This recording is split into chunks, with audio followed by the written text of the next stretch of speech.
नमस्कार, सनमार्ग लाइव में बिहार की तमाम बड़ी खबरों के साथ मैं हूं रेखा मिश्रा।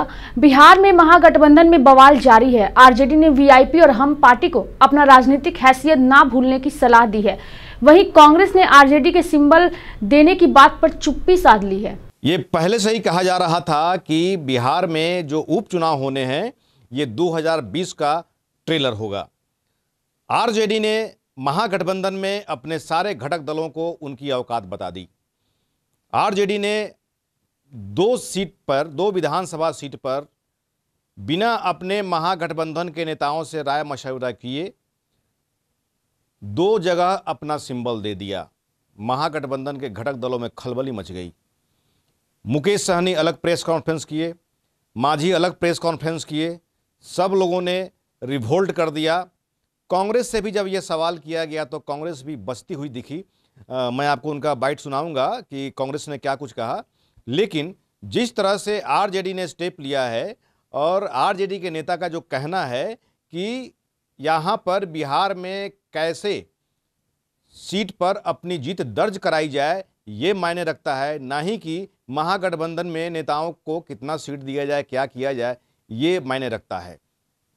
आरजेडी के जो प्रवक्ता हैं मृत्युंजय तिवारी, उन्होंने साफ तौर पे कहा कि वीआईपी और हम पार्टी इनको जो भी तवज्जो दी है वो आरजेडी ने दी है, जबकि इनकी क्या हैसियत है विधानसभा क्षेत्र में वो सब कोई जानता है। तो एक तरह से कहा जाए तो आरजेडी ने महागठबंधन के सभी घटक दलों को उनकी औकात बता दी है और ये उपचुनाव में आरजेडी चाह रही है कि किसी तरह महागठबंधन के पाले में ये सारे के सारे सीट आएं। इसको लेकर के कैंडिडेट का सिलेक्शन किया जा रहा है। आइए पहले सुनते हैं मृत्युंजय तिवारी ने क्या कुछ कहा।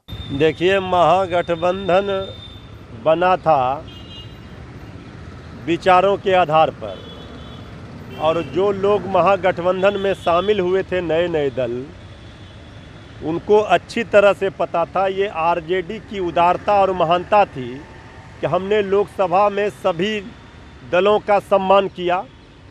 मुकेश सहनी जी को भी 3 सीट मिली, आदरणीय जीतन बाबू मांझी जी को भी 3 सीट मिली थी और कुशवाहा जी को भी 5 सीट मिली थी। राष्ट्रीय जनता दल महागठबंधन में सबसे बड़ा दल है, इस बात से कोई इनकार नहीं कर सकता है। हमारे पास धरातल है, जो ज़मीन राष्ट्रीय जनता दल के पास है वो हमारे सहयोगी दल अपने मन से अगर हर बार ये तेवर दिखाएंगे और टिकट के लिए दबाव बना करके चाहेंगे कि वो सीट बर्बाद कर दिया जाए, हम जिताऊ उम्मीदवार देंगे। हम महागठबंधन के सभी दलों का पूरा सम्मान हमने किया है। जीतन बाबू मांझी जी की पार्टी को हम लोगों ने विधान परिषद में भेजा, उनके पुत्र को सहनी जी को लोकसभा में 3 सीट दिया। इसके बाद अगर कोई लोग महागठबंधन को कमज़ोर करने के लिए काम कर रहा है तो हम उनको पकड़ करके नहीं रख सकते हैं। लेकिन अगर अधिकार के प्रति महागठबंधन के जो दल हमारे साथ हैं और जो उम्मीदवार अपने घोषित कर रहे हैं, अगर आप अधिकार के प्रति सजग हैं तो अपना कर्तव्य भी निभाइए, कर्तव्य का भी पालन कीजिए। आपका धर्म कहता है कि हम 4 सीटों पर, राजद का परंपरागत सीट था, हमने 4 सीटों पर मजबूत उम्मीदवार दिया है, जिताऊ उम्मीदवार दिया है। अब बेवजह कोई बिना कारण आप उम्मीदवार थोप दें तो ये भगवान का प्रसाद नहीं है कि सब जगह बांटा जाए। हम लोगों ने ये नुकसान देखा है लोकसभा चुनाव में, इसीलिए दूध का जला हुआ मट्ठा भी फूंक कर पिएगा। और राष्ट्रीय जनता दल बिहार में एकलौती पार्टी है अभी जो अपने दम पर सरकार बना चुकी है। हम महागठबंधन के सभी दलों से अपील करते हैं, आप महागठबंधन को अपनी विचारधारा को तिलांजलि दे करके ऐसा कोई काम मत कीजिए, नहीं तो जनता उनको कभी माफ़ नहीं करेगी। भाई, राजद की मनमानी हम कहाँ कर रहे हैं? मनमानी तो वो लोग कर रहे हैं, मनमानी तो हम पार्टी और वीआईपी कर रही है। आप ये बता दें वीआईपी और हम पार्टी के लोग कि आपने इसके पहले कौन कौन सीट पर आप लड़े हैं चुनाव? इसके पहले कभी वीआईपी विधानसभा लोकसभा लड़ी थी? इसके बावजूद हमने 3 सीट दिया ना। इसके पहले कभी मांझी जी तो पहले थे जहां एनडीए में, वहां छोड़कर आए, हमने उनको सम्मान दिया, उनके पुत्र को विधान परिषद में भेजा ना। तो ये बेवजह का अनर्गल बयानबाजी से मीडिया में फेस ना चमकाए। ये बेबुनियाद आरोप लगा करके ये लोगों को ये सोचना चाहिए, सभी दलों को, कि आप धरातल की सच्चाई से इनकार नहीं कर सकते हैं। मांझी जी सीनियर लीडर हैं, अनुभवी लीडर हैं, उनको पता है कि धरातल पर किसकी कितनी औकात है। जब अपना पूंजी रहता है तो बैंक भी लोन देता है। तो हमको कोई आंख ना दिखाए, सबको पता है सबकी राजनीतिक हैसियत क्या है बिहार में। तो अभी आपने सुना मृत्युंजय तिवारी को, इन्होंने साफ तौर पे कहा कि आरजेडी की मंशा रही है कि महागठबंधन धर्म को निभाया जाए और महागठबंधन अधिक से अधिक सीट पर जीते। अब मैं आपको बता रहा हूं कि कांग्रेस ने भी आज अपना मीटिंग किया पटना के एन सिन्हा इंस्टीट्यूट में, और उसके बाद में पत्रकारों ने जब सवाल किया तो आइए देखते हैं कि उनके कद्दावर नेता लोग क्या कुछ कह रहे हैं। इधर मीटिंग हुई थी। अब कुछ पार्टीज, मुझे तो पता नहीं, अभी आप लोगों को ये कह रहे हैं कि सिंबल दे दिया, घोषणा कर दी। हमारे तरफ से कांग्रेस पार्टी की ओर से मदन मोहन झा जी और वीरेंद्र राठौर जी गए थे और मार्केटिंग करते। उम्मीद करता हूँ अगर किसी की कोई मजबूरी या मंशा कुछ हो और नहीं हो तो लोकतंत्र सब लड़ सकते हैं। लेकिन फिर भी अभी क्या लग रहा है, बातचीत की गुंजाइश है? मुझे तो गुंजाइश का ऐसा है, राजनीति में गुंजाइश आखिरी वक्त तक बनी रहती है। कौन घोषणा कर रहा है? वीआईपी ने घोषणा किया। टिकट के टाइम पे ये सब चलते रहता है, फिर हो जाने दीजिए, उसके बाद तभी सब बात। लेकिन सर जब आपस में कहीं ना कहीं कोऑर्डिनेशन का अभाव है तो कहीं ना कहीं तो उधर भी निकल रहा है, बीजेपी को एक भी सीट नहीं दे रहे हैं नीतीश कुमार। ये कहाँ नहीं चल रहा है, टिकट के टाइम में होता ही है, हर जगह होता है। तो अभी आपने देखा कांग्रेस के नेताओं ने क्या कुछ कहा। शक्ति सिंह गोहिल जो बिहार कांग्रेस के प्रभारी हैं, उन्होंने आगे का रास्ता खोलते हुए कहा, यहाँ तक कह दिया कि पार्टियां तो स्वतंत्र हैं चुनाव लड़ने के लिए, आगे कुछ भी हो सकता है, लेकिन अगर महागठबंधन धर्म बचता है तो वैसी स्थिति में आरजेडी 2020 को लीड करेगी, इसमें कोई शक नहीं। फिलहाल उपेंद्र कुशवाहा की तरफ से कोई बयान अभी तक नहीं आया है।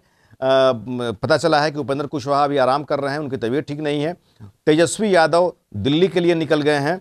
लेकिन जिस तरह से आरजेडी, कांग्रेस, वीआईपी और हम जितने लोगों का बयान आ रहा है, महागठबंधन का टूटना तय है।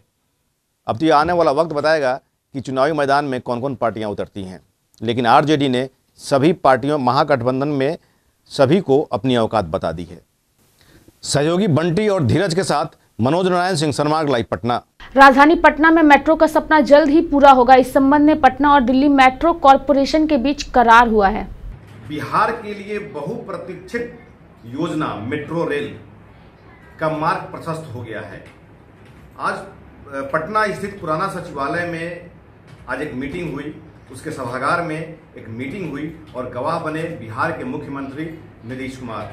मुख्यमंत्री नीतीश कुमार के समक्ष बिहार के नगर विकास विभाग के प्रधान सचिव और दिल्ली मेट्रो रेल कॉरपोरेशन के अधिकारियों के बीच में एग्रीमेंट हुआ। राजधानी पटना के पुराना सचिवालय स्थित कॉन्फ्रेंस हॉल में मुख्यमंत्री नीतीश कुमार के समक्ष Patna metro rail corporation limited और दिल्ली मेट्रो रेल कॉरपोरेशन के बीच इकरारनामे पर हस्ताक्षर हुआ। बिहार सरकार की तरफ से प्रधान सचिव नगर विकास एवं आवास विभाग चैतन्य प्रसाद और दिल्ली मेट्रो रेल के प्रबंध निदेशक मंगू सिंह के बीच इकरारनामे का आदान प्रदान किया गया। इकरारनामे के बाद पटना मेट्रो के दोनों कॉरिडोर के निर्माण की प्रक्रिया डीएमआरसी शुरू कर देगा।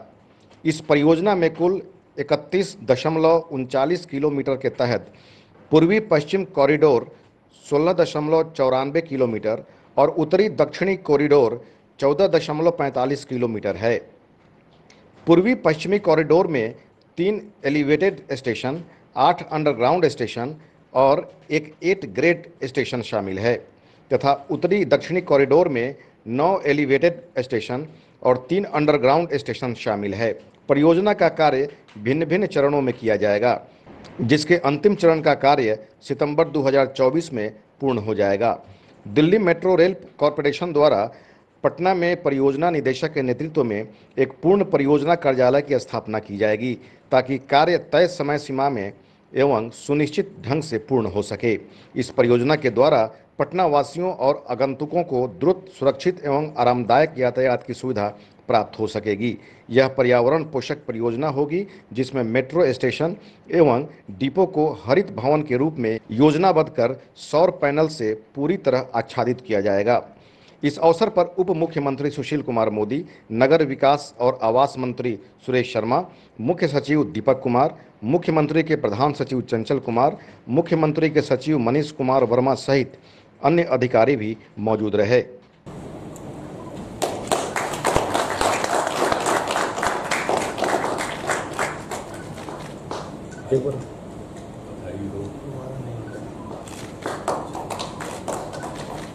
वहीं बिहार के कई जिलों से पटना पहुंची नर्सिंग छात्राओं ने कारगिल चौक तक विरोध प्रदर्शन किया। इस दौरान पटना का सबसे व्यस्त इलाका अशोक राजपथ से जाम से व्यवस्था जो है वो काफी चरमरा गई। बिहार के कई जिलों से आए नर्सिंग छात्राओं ने बिहार जीएनएम नर्सिंग एसोसिएशन के बैनर तले पीएमसीएच परिसर से लेकर कारगिल चौक तक विरोध प्रदर्शन किया। नर्सिंग छात्राओं ने सरकार से स्टाफ ग्रेड ए के आवेदन की तिथि बढ़ाने की मांग की। इस दौरान पटना के सबसे व्यस्त कहे जाने वाले कारगिल चौक और अशोक राजपथ मुख्य मार्ग पर वाहनों का परिचालन पूरी तरह से बाधित हो गया।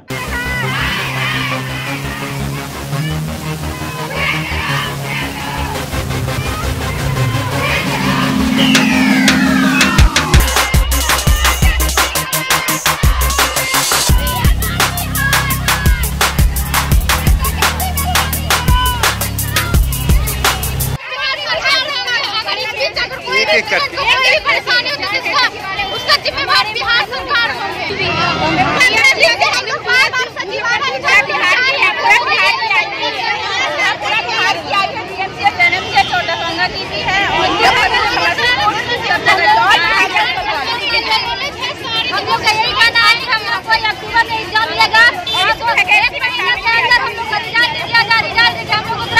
आपका परिचय? राजगीर में नाबालिग से गैंगरेप मामले में लोगों का गुस्सा फूट पड़ा है। पीड़िता को न्याय दिलाने के लिए लोगों ने सड़क पर उतरकर आगजनी और प्रदर्शन किया। राजगीर में नाबालिग युवती के साथ दरिंदों द्वारा किए जा रहे दुष्कर्म का प्रयास का वीडियो वायरल होने के बाद आज लोगों का गुस्सा फूट पड़ा। स्थानीय लोगों ने सड़क पर उतरकर मुख्य मार्ग को जाम कर दिया और आगजनी की। स्थानीय लोगों ने पुलिस प्रशासन के खिलाफ नारेबाजी की और पीड़िता को उचित न्याय दिलाने की भी मांग की। सनमांग लाइव के लिए नालंदा से राकेश के साथ पटना से धीरज सिंह की रिपोर्ट।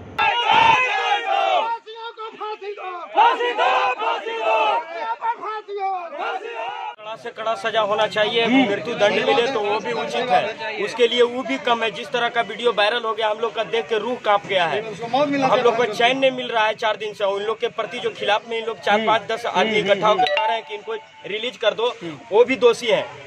और नालंदा पुलिस को हाथ जोड़ के कहना चाहते हैं कि मुझे बस न्याय दो, बस। सही बात, बस। और हम लोग किसी तरह का हताहत माल जाल का नुकसान नहीं कर रहे हैं, बल्कि केवल जुलूस टाइप हम लोग बस अपना प्रदर्शन कर रहे हैं। पटना में नकली दवाओं का बड़ा खेप बरामद हुआ है। पार्क रोड में छापेमारी कर ड्रग विभाग ने 5 लाख रुपए से अधिक मूल्य की नकली नींद की दवा और कफ सिरप बरामद किया है। लोगों में पैसे का नशा इस कदर छा गया है कि अब वह लोगों की जिंदगी से खिलवाड़ करने से भी परहेज नहीं कर रहे हैं। जीवन बचाने वाला दवा को ही मोटी कमाई का जरिया बनाने लगे हैं।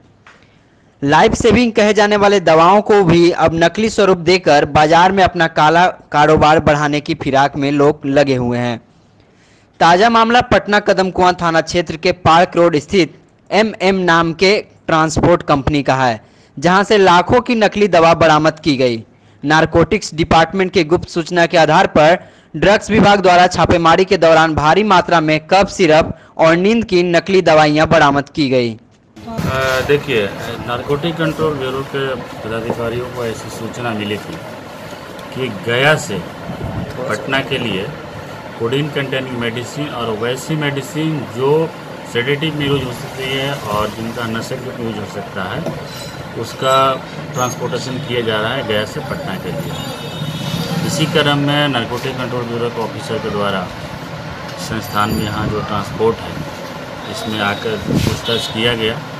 पूछताछ क्रम में जो यहाँ उपस्थित व्यक्ति थे उनके द्वारा चिन्हित जो मेडिसिनें थी, जैसे ये आप देख सकते हैं कि ये डॉक्टर रेड्डी का dialect DS codeine containing medicine है और ये सन फार्मा का सन फार्मा का जो ये ब्रांड नेम आप देख सकते हैं नाइट्रोसन 10 mg मिलीग्राम है। इसमें जो कंटेनिंग है नाइट्रोजिपाम है जो सेडेटिव के लिए यूज होता है, यानी इसको अगर ओवर डेज लीजिएगा तो ये मेडिसिन जो है वो सेडेशन करेगा और नशे के रूप में यूज हो सकती है। इसी बीच नारकोटिक कंट्रोल एक ऑफिसर द्वारा ड्रग कंट्रोल डिपार्टमेंट सहायक और सीनियर इंस्पेक्टर श्री विश्वजीत गुप्ता के द्वारा टीम गठित किया गया।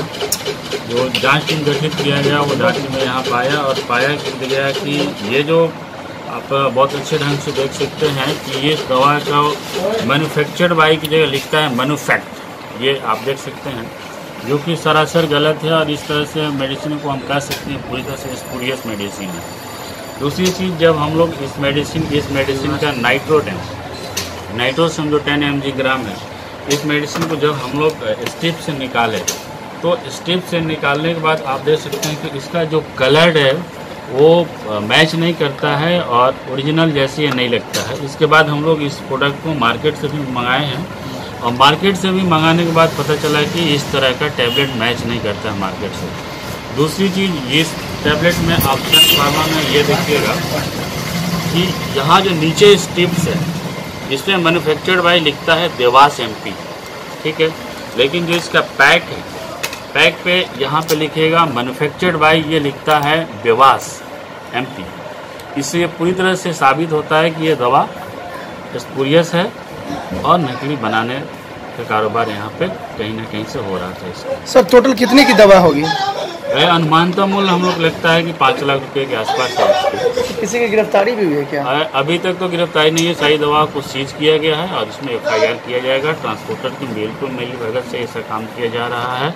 दूसरी चीज़ ये है कि जो ट्रांसपोर्टर हैं, इस ट्रांसपोर्टर का नाम MS ट्रांसपोर्टर एंड कंपनी है, इनके द्वारा किसी भी तरह का बिल प्रस्तुत नहीं किया गया कि कहाँ से कहाँ ये मेडिसिन जा रही थी। सिर्फ एक कच्चा पुर्जा है और उसी पे ये गया से चला था माल और पटना अनिल इंटरप्राइजेस करके नाम था उस पर, लेकिन कोई उसका एड्रेस नहीं है, कोई बिलिंग नहीं है। अभी हम लोग जाँच कर रहे हैं इसमें और जांच जारी है। इस संबंध में फिर बाद में आप लोगों को सूचित किया जाएगा।